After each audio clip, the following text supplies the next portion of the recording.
This is Mr. Hasdovic's World History Online Lecture Series, Lecture number 11, The End of the Cold War and the Collapse of the Soviet Union. The Cold War ended in much the same way it began, quickly and in such a manner that nobody could have easily predicted. What began shortly after World War II with Stalin's aggressive interest in expanding Soviet Russia's ideologies, what had seen the USA and USSR nearly come to blows that could have started World War III over the Soviet blockade of Berlin, the construction of the Berlin Wall, and the Cuban Missile Crisis, what had seen actual wars erupt in Korea, Vietnam, and then Afghanistan over determining whether communism or capitalism, democracy or totalitarianism pervade, had ended very quickly and to most unexpectedly. The Cold War was 34 years old when, in a moment that seemingly caught the whole world by surprise, the Berlin Wall was torn down on November 10, 1989. It was 36 years old when, in 1991, the last Soviet premier, Mikhail Gorbachev, had willingly surrendered his power and position to Russians calling for reform and change and democracy. Before many people knew it, and before many could even understand it, the Cold War was over. Not with violence or an all-out war, but with the Soviets deciding simply they didn't want to be the Soviets or a totalitarian socialist society anymore. The Soviets simply abandoned their holdings in Eastern Europe and then abandoned their control over the Soviet Union. Ever since the early 1920s, Americans had lived in abject fear of the USSR, afraid of an invasion, afraid of a nuclear war with the Russians, even afraid of their way of life. To just bow out of the Cold War as the USSR did confused many Americans as much as it had made us ecstatic that we were the apparent winners of the war. Since 1991, the Russians have not been our dire enemy. We no longer feared the spread of communism, and there was no other superpower on Earth capable of challenging the economic nor military might of the United States. We have been the sole superpower in the world ever since. But what precisely did happen to the USSR? Why did the Cold War end? And why did it end as it did, with Russia simply calling it quits? Hopefully, you remember to look at the Cold War as a multi-level competition between the USA and USSR. It wasn't just a competition to see who could get to the moon faster or who could possess the most powerful military. It was a political competition to determine which form of government was better, democracy or totalitarianism. It was also an economic competition to determine whether Russia's brand of socialism or the US's relatively free and open capitalistic economy would triumph. By the late 1980s, the winner was clear. Capitalism was the dominant economy, and democracy was the preferred political system. The USSR and the USA were engaged in a decades-long spending race. Which economy could generate more wealth? Based upon the strains the Soviet Union placed upon itself, clearly capitalism was the victor. The first strain the USSR had assumed was having the world's most powerful and largest nuclear arsenal. As you learned in class, the USSR had tested its first atomic weapon in 1949. 6 years later, in 1955, it had 200 such weapons. By 1965, that number expanded to 6,300. 1 decade later, that number increased by nearly 400% to over 23,000 nuclear warheads. By 1985, near the end of the Soviet Union's existence, it had 44,000 nuclear warheads, the most it would ever possess. Now, on average, to simply store and keep one nuclear warhead ready for use costs about $1 million per year. To do so with 44,000 nuclear warheads meant that the USSR was spending over $40 billion each year just on maintaining the nuclear weapons that it had. This placed a tremendous economic burden on the USSR to protect and prepare weapons that it hoped never to use. The USA was largely to blame for Russia's vast nuclear weapons arsenal. We were the first country to develop nuclear weapons, and we therefore had a head start on building up our own arsenal. In 1955, when Russia had only 200 weapons, the U.S. had over 2,200 nuclear warheads, 11 times Russia's arsenal. In 1965, we had nearly 6 times as many warheads as the Russians, 32,400 to the USSR's 6,300. The USSR had been losing the nuclear arms race to the United States well into the 1970s, and the United States had already demonstrated a willingness to use its weapons against enemies in war. By 1990, we conducted almost twice as many nuclear weapons tests as the USSR, and more than the rest of the world combined. If the USSR wanted to avoid being bullied by the USA's nuclear stockpile, if it wanted to deny the US its advantage, Russia had to build up its nuclear arsenal to levels at least as large as our own. In essence, U.S. aggression forced Russia to spend a tremendous amount of money developing and storing its own vast nuclear storehouse. Again, spending untold billions of dollars on weapons the USSR wouldn't even use. The USSR had isolated itself from the West. It didn't want to have its culture or politics influenced by Western ideas or values. That was one of the main reasons why Stalin conquered and occupied much of Eastern Europe, to keep the West out of Russia.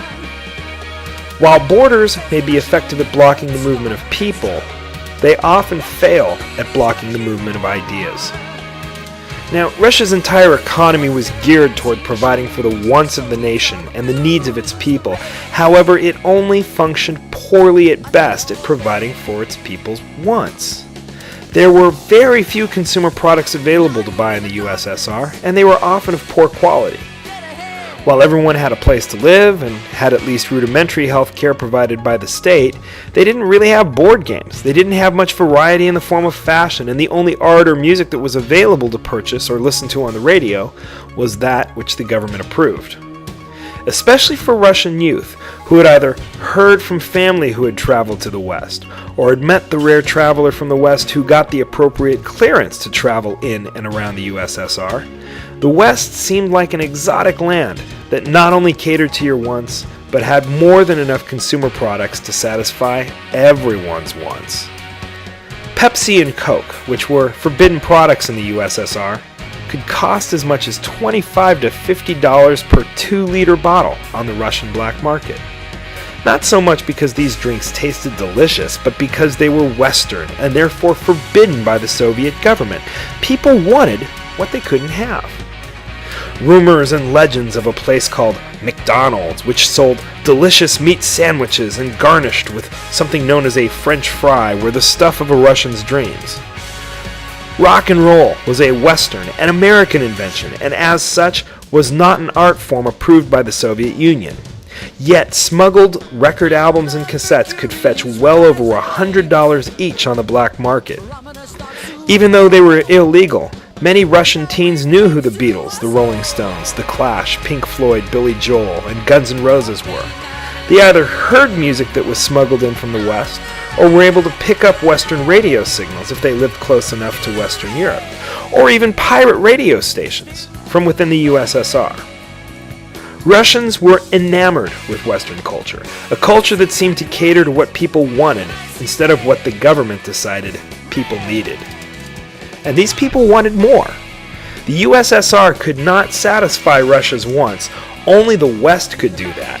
And if Russia wouldn't westernize willingly, its people would make it do so in other fashions. When the Soviet Union fell in 1991, some of the first things that slipped inside its borders were Pepsi and Coca-Cola. Rock music and its touring musicians, such as Paul McCartney, Billy Joel, and Metallica, all of whom performed in the USSR within a year of the Soviet Union's collapse. And Russia's first McDonald's would open in the capital city of Moscow in 1990, 1 year before the Soviet Union collapsed. Stalin was the last effective leader the Soviet Union really had. Nikita Khrushchev, who came to power in 1958, 5 years after Stalin died, only lasted 6 years as the sole leader of Russia. Khrushchev hated Stalin, and tried to remove a lot of Stalin's influence on the Soviet Union, especially the culture of terror Stalin had created decades earlier with its purges. Khrushchev felt that Stalin had steered Russia away from socialism, and Khrushchev wanted to get Russia back on track. He tried to pursue a more peaceful and cooperative expansion of the Soviet Union and communism, but pressure inside and outside of the USSR's borders undermined his efforts. Since most people in the Communist Party and in the USSR's government got those positions because Stalin put them there, they naturally remained loyal to Stalin and his vision of what the USSR should be. When Khrushchev seemed bent on changing the direction of the Soviet Union, he met opposition from many former Stalinists, especially when he wanted to present a less aggressive, more diplomatic face to the world. Militant, hardliner Stalinists would have no tolerance for such behavior. When Khrushchev failed to put nuclear weapons in Cuba, after he backed down from the U.S. blockade of that nation during the Cuban Missile Crisis, his peers in the government had had enough and removed him from power less than 2 years later. The next Soviet leader, Leonid Brezhnev, was more like Stalin than Khrushchev, and as such, he threw the USSR and its relationship with the West back to the more aggressive, militant, and oppositional relationship it had once known. Brezhnev ruled the USSR with an iron fist and an active secret police, known as the KGB, for 18 years, from 1964 through 1982. In that time, the USSR engaged in a dramatic, rapid buildup of both its conventional army, which would be the largest on Earth by 1975, and its nuclear weapons stockpile, which overtook the USA's by the late 1960s, making the USSR the world's largest producer of nuclear weapons ever since. Brezhnev also got the Soviet Union engaged in a brutal and bloody long war with Afghanistan, which began in 1979 and wouldn't end until many years after his death in 1987. Many historians refer to the USSR Afghan War as Russia's Vietnam, because even though the USSR had vastly superior firepower and their weaponry was far more advanced than the relatively primitive Afghans, the Afghan style of guerrilla warfare plus secret aid and weapons supplied by the US allowed the supposedly weaker Afghan people to not only avoid defeat, but to draw out the war to over 8 years in length and cost Russia untold hundreds of billions of dollars and tens of thousands of lives to fight. By the time Brezhnev died in 1982, Russia was spending half of all of the money it made solely on supporting its military. He made no social reforms of note and had done next to nothing to make living in the USSR any better. But it did have the most dominating military power in the world. After Brezhnev's death, Russia quickly saw two more Soviet premiers come and go. Yuri Andropov and Konstantin Chernenko both died after spending less than a year in office. As such, they did little to change the USSR, nor help in finding ways for it to earn money to not only fund its increasingly expensive military, but also to develop the products and reforms that Russians had wanted. The US president at the time, Ronald Reagan, only made things more difficult for the Soviet Union and its poor leadership by taking a very hardline stance against communism. Reagan announced early in his first term in office in the early 1980s the U.S. intent to create an outer space missile shield, which was nicknamed Star Wars after the popular science fiction movie at the time, in which satellites equipped with lasers and anti-missile rockets would be able to shoot down any nuclear missiles the Russians launched, effectively disarming them. And never mind that even today that technology doesn't exist and probably won't exist throughout the near future, the Russians were still scared and getting desperate. Reagan openly referred to the USSR as the evil empire, again in reference to the popular Star Wars trilogy. Remember, Reagan used to be an actor. He loved making references to Hollywood. He also challenged the USSR to tear down the Berlin Wall and prove its peaceful intentions toward the West. Ronald Reagan has never been to the Soviet bloc, but today he stood within yards of it. At his back, the Berlin Wall, a scar he called it, and the Brandenburg Gate. Mr. Reagan had come with a message. Mr. Gorbachev, tear down this wall. Reagan was beating the USSR up in the press during the 1980s and had made Russians sufficiently fearful of what a rejuvenated and re-energized US could do to Russia. In many ways, Mikhail Gorbachev would be the man, the leader that Russians had wanted, if not needed. When Gorbachev came to power in 1985, he immediately began scaling back Russia's military expenditures to save his country some money. He de-escalated its nuclear weapons production and slowly began withdrawing troops from Afghanistan. While such measures were appreciated by Russians and Americans alike, he wasn't making the USSR look any stronger in the eyes of its foe, the American government. Gorbachev knew that the USSR could not continue to exist unless some fundamental changes were introduced to his country, and so he created 3 reforms. He didn't know it at the time, but these 3 changes would ultimately dismantle communism and the USSR itself. The first was known as Glasnost, which is Russian for openness. Through Glasnost, he removed a great deal of the censorship the Soviet Union had once placed upon artists in the press. Artists were much freer to paint and sing and write as they liked, without needing the government's approval, without fearing the government's disapproval. For the first time in nearly 7 decades, the Russian press was not only free to report unedited versions of news stories, they could even criticize government. Glasnost allowed for more open and honest discussions about the USSR and its policies. The next reform was Perestroika. Under Soviet rule, people were actually allowed to own their own business and earn profit from it. They just couldn't employ anyone but themselves. Employing a worker was akin to exploiting him for his labor. So as a result, what Russian private businesses existed under the USSR were usually very small and individually run. Under Perestroika, private ownership of business dramatically expanded, allowing people to not only run their own business, but hire other workers. The government removed its quotas and mandates over production and allowed free enterprise to determine what Russian industry would produce. As a result, more and more consumer goods became available to Russians by the end of the 1980s. The last reform was demokratizatsiya, or democratization. Gorbachev allowed other political parties besides the Communist Party to exist and run for public office.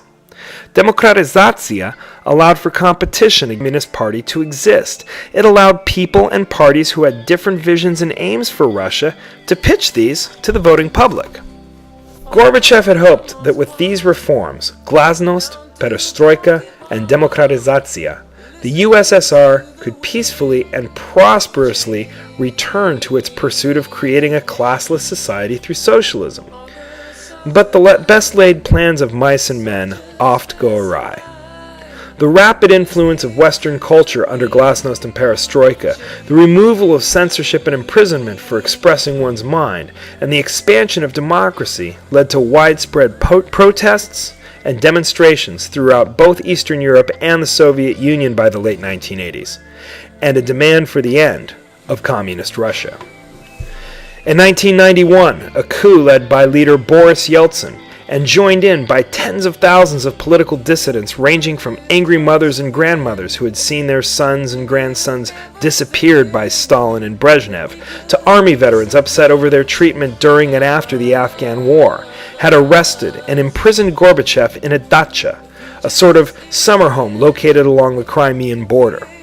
When he was freed later that year, Gorbachev had found that neither the Russian government nor its people were loyal to him. They had been swayed to support the democratic and anti-totalitarian, anti-socialist leanings of Boris Yeltsin. That year, Gorbachev stepped down from leadership of the USSR, and with him, the Soviet Union had come to an end. Boris Yeltsin was the first president ever democratically elected in Russia that year, and the Russian Federation was born. A nation who in the 1990s would for the first time in its history experiment both with democracy and with capitalism. The United States had won the Cold War, not by destroying the Russians in the field of battle, but by first bankrupting them and then allowing them to transform into a sort of Russian version of America, a nation that embraced both democracy and free enterprise. The Russians lost the Cold War by becoming like the US. The competition between socialism and capitalism, between democracy and totalitarianism, was over. But what the future held for Russia, a nation which had until recently been second only to the United States in wealth, and even more powerful militarily, was anybody's guess.